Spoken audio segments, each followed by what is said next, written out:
It was about 10 minutes before we regained our cab and drove back into Ross, Holmes still carrying with him the stone which he had picked up in the wood. "This may interest you, Lestrade," he remarked, holding it out. "The murder was done with it. I see no marks. There are none." "How do you know, then?" "The grass was growing under it. It had only lain there a few days. There was no sign of a place whence it had been taken. It corresponds with the injuries. There is no sign of any other weapon. And the murderer is a tall man, left-handed, limps with the right leg, wears thick-soled shooting boots and a gray cloak, smokes Indian cigars, uses a cigar holder, and carries a blunt penknife in his pocket.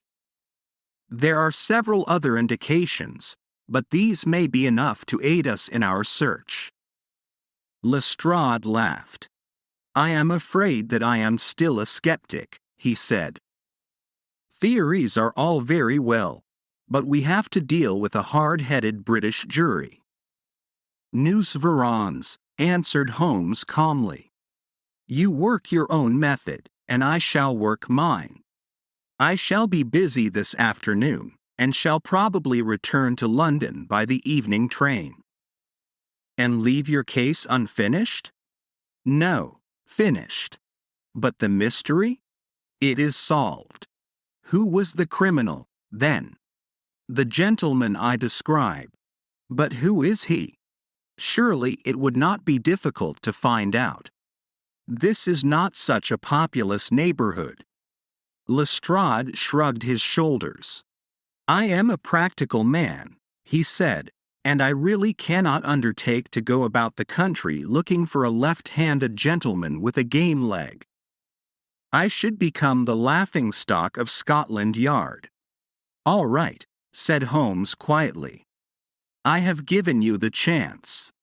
Here are your lodgings. Good-bye. I shall drop you a line before I leave." Having left Lestrade at his rooms, we drove to our hotel, where we found lunch upon the table. Holmes was silent and buried in thought with a pained expression upon his face, as one who finds himself in a perplexing position.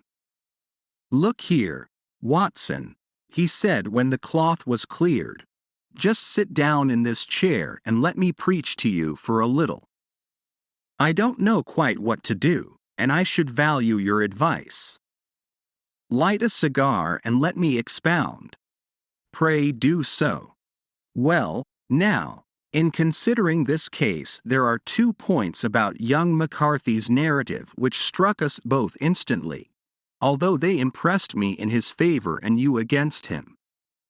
One was the fact that his father should, according to his account, cry, 'Cooey,' before seeing him.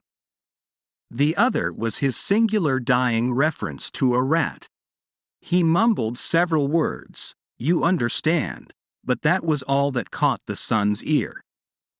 Now from this double point our research must commence, and we will begin it by presuming that what the lad says is absolutely true.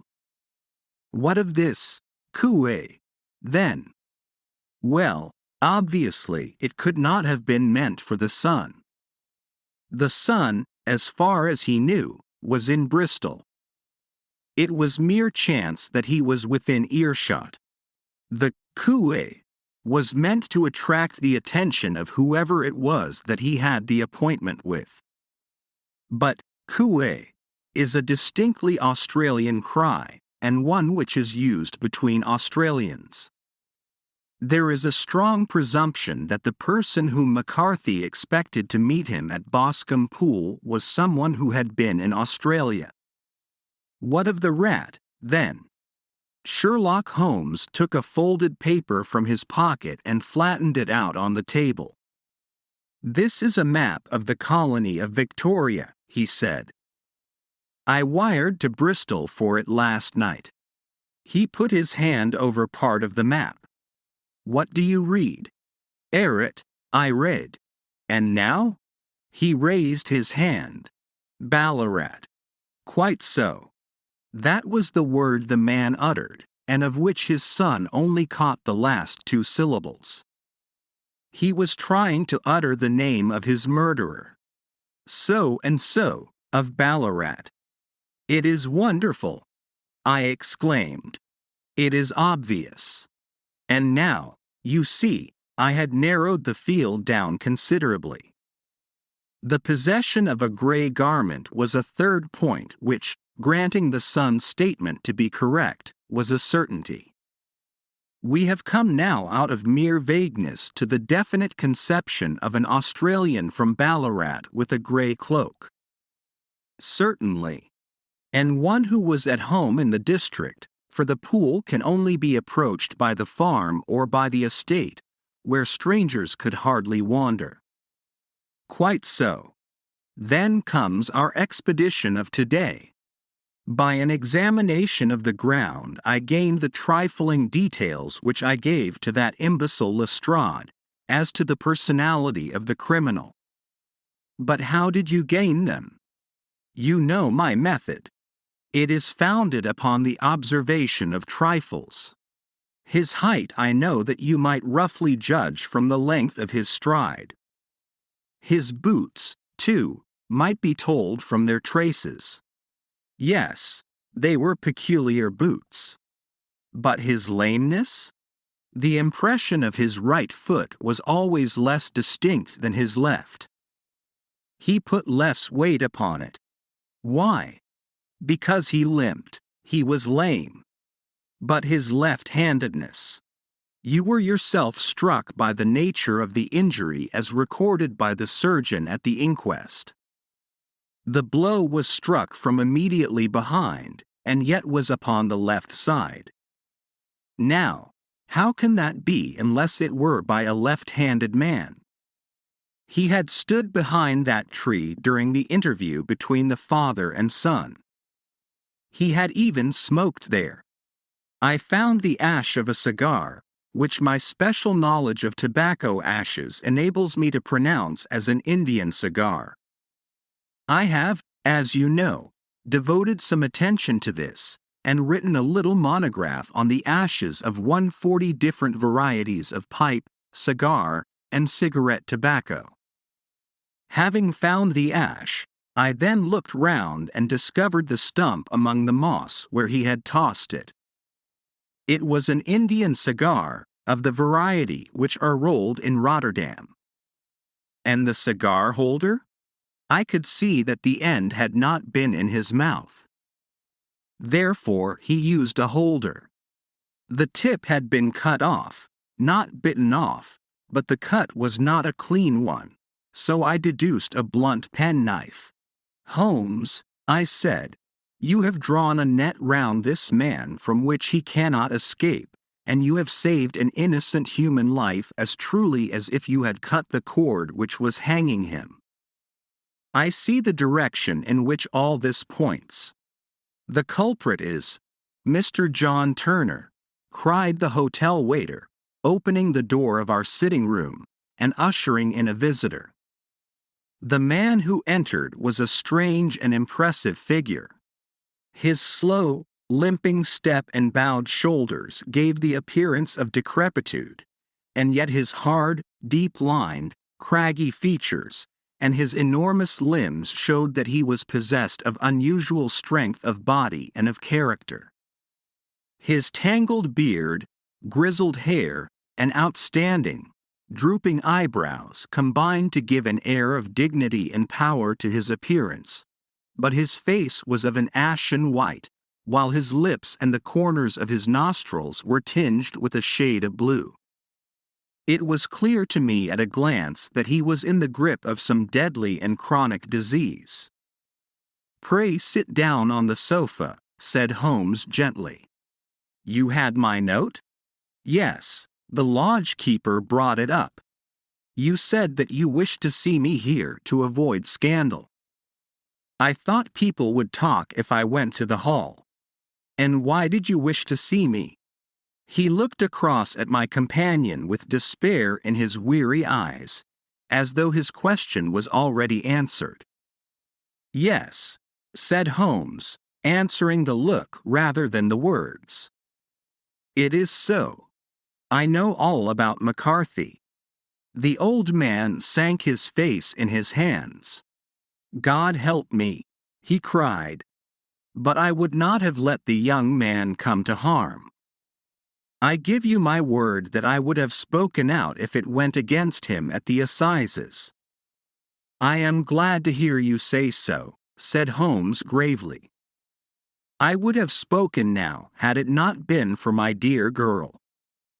It would break her heart. It will break her heart when she hears that I am arrested." "It may not come to that," said Holmes. "What? I am no official agent. I understand that it was your daughter who required my presence here, and I am acting in her interests. Young McCarthy must be got off, however." "I am a dying man," said old Turner. "I have had diabetes for years. My doctor says it is a question whether I shall live a month. Yet I would rather die under my own roof than in a jail." Holmes rose and sat down at the table with his pen in his hand and a bundle of paper before him. "Just tell us the truth," he said. "I shall jot down the facts. You will sign it, and Watson here can witness it. Then I could produce your confession at the last extremity to save young McCarthy. I promise you that I shall not use it unless it is absolutely needed." "It's as well," said the old man. "It's a question whether I shall live to the assizes, so it matters little to me, but I should wish to spare Alice the shock. And now I will make the thing clear to you. It has been a long time in the acting, but will not take me long to tell. You didn't know this dead man, McCarthy. He was a devil incarnate. I tell you that. God keep you out of the clutches of such a man as he.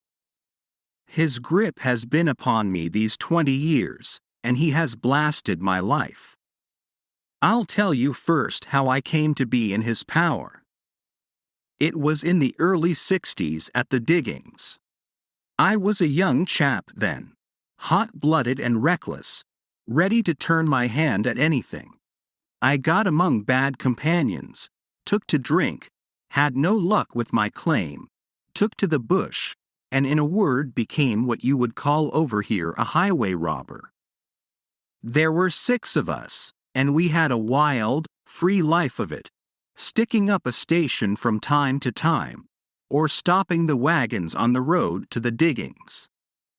Black Jack of Ballarat was the name I went under, and our party is still remembered in the colony as the Ballarat Gang.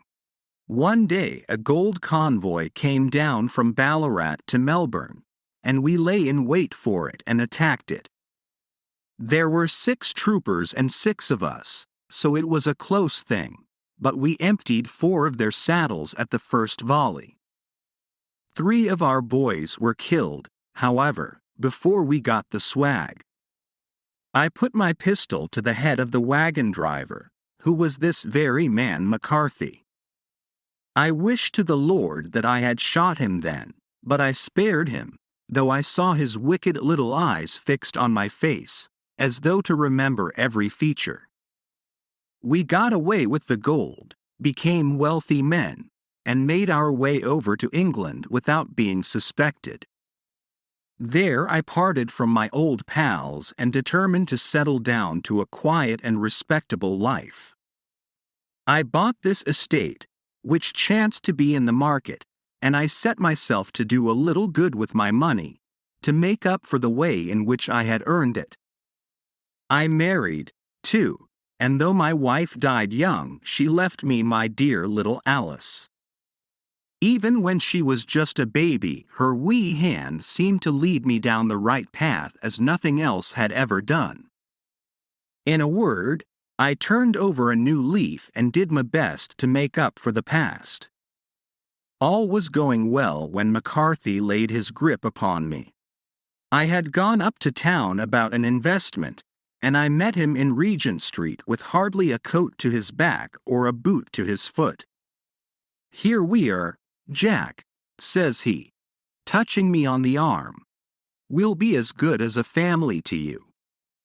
There's two of us, me and my son, and you can have the keeping of us. If you don't, it's a fine, law-abiding country is England, and there's always a policeman within hail." Well, down they came to the West Country. There was no shaking them off, and there they have lived rent-free on my best land ever since. There was no rest for me, no peace, no forgetfulness. Turn where I would, there was his cunning, grinning face at my elbow. It grew worse as Alice grew up, for he soon saw I was more afraid of her knowing my past than of the police. Whatever he wanted he must have, and whatever it was I gave him without question, land, money, houses, until at last he asked a thing which I could not give. He asked for Alice. His son, you see, had grown up, and so had my girl, and as I was known to be in weak health, it seemed a fine stroke to him that his lad should step into the whole property. But there I was firm. I would not have his cursed stock mixed with mine. Not that I had any dislike to the lad, but his blood was in him, and that was enough. I stood firm. McCarthy threatened. I braved him to do his worst. We were to meet at the pool midway between our houses to talk it over. When I went down there, I found him talking with his son, so I smoked a cigar and waited behind a tree until he should be alone. But as I listened to his talk, all that was black and bitter in me seemed to come uppermost. He was urging his son to marry my daughter with as little regard for what she might think as if she were a slut from off the streets. It drove me mad to think that I and all that I held most dear should be in the power of such a man as this. Could I not snap the bond? I was already a dying and a desperate man. Though clear of mind and fairly strong of limb, I knew that my own fate was sealed. But my memory and my girl, both could be saved if I could but silence that foul tongue. I did it, Mr. Holmes. I would do it again. Deeply as I have sinned, I have led a life of martyrdom to atone for it. But that my girl should be entangled in the same meshes which held me was more than I could suffer. I struck him down with no more compunction than if he had been some foul and venomous beast. His cry brought back his son, but I had gained the cover of the wood, though I was forced to go back to fetch the cloak which I had dropped in my flight. That is the true story, gentlemen, of all that occurred. Well, it is not for me to judge you, said Holmes as the old man signed the statement which had been drawn out. I pray that we may never be exposed to such a temptation. I pray not, sir. And what do you intend to do? In view of your health, nothing. You are yourself aware that you will soon have to answer for your deed at a higher court than the assizes. I will keep your confession, and if McCarthy is condemned, I shall be forced to use it. If not, it shall never be seen by mortal eye, and your secret, whether you be alive or dead, shall be safe with us. Farewell, then, said the old man solemnly. Your own deathbeds, when they come, will be the easier for the thought of the peace which you have given to mine. Tottering and shaking in all his giant frame, he stumbled slowly from the room. God help us, said Holmes after a long silence. Why does fate play such tricks with poor, helpless worms? I never hear of such a case as this that I do not think of Baxter's words, and say, There, but for the grace of God, goes Sherlock Holmes. James McCarthy was acquitted at the assizes on the strength of a number of objections which had been drawn out by Holmes and submitted to the defending counsel. Old Turner lived for 7 months after our interview, but he is now dead, and there is every prospect that the son and daughter may come to live happily together in ignorance of the black cloud which rests upon their past.